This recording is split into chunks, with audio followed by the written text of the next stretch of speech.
I just talked about the Maiden Mither Crone trifecta, the motif in literature. Let's talk about how to use it with concrete examples, or at least, genre examples. The big example for the maiden, I think, is Maddie from True Grit. She's young, she's impetuous, she knows she needs vengeance, but not quite sure how to do it, except to hire a man to kill the man who killed her pa. The mother or the matron, the crone, would rather sort of stay behind and let him do his work, but she goes with Rooster Cogburn into the wild to make sure the job is done. Big maiden energy. Corruption of the maiden would be, the various female ninjas in like a Batman show. Let's see, what's a more realistic one? Mariel from Redwall, when she's at her worst, is definitely a corruption of it. There's a sort of violence, right? But not really applied to the right people. Violence applied to people who are innocent rather than those who are guilty.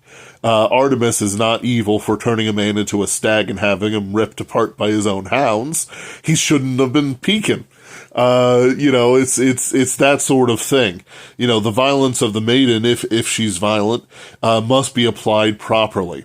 The mother is a more nebulous character. Shane had a good one, with the boy, who, even if she wasn't, explicitly the mother, she had these mother characteristics, right? She's there, she's caring for various men. She needs men to help protect her because she's a woman on the West.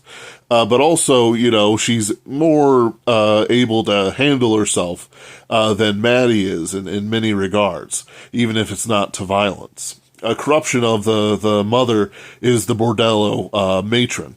The madame.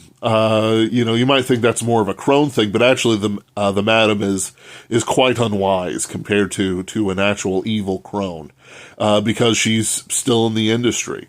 She's, loves her children, but quite frankly, only when they bring in money. The crone is the staple of many English romances, disapproving of the marriage between the main characters, who are of course so good for each other, full of pride and perhaps even prejudice. They sort of, in their corrupted form, they strangle life rather than burgeon it in their younger wards. They want to prevent people from finding happiness, either because they have no happiness or they resent it in the youth. Again, resentment, anger, but never power.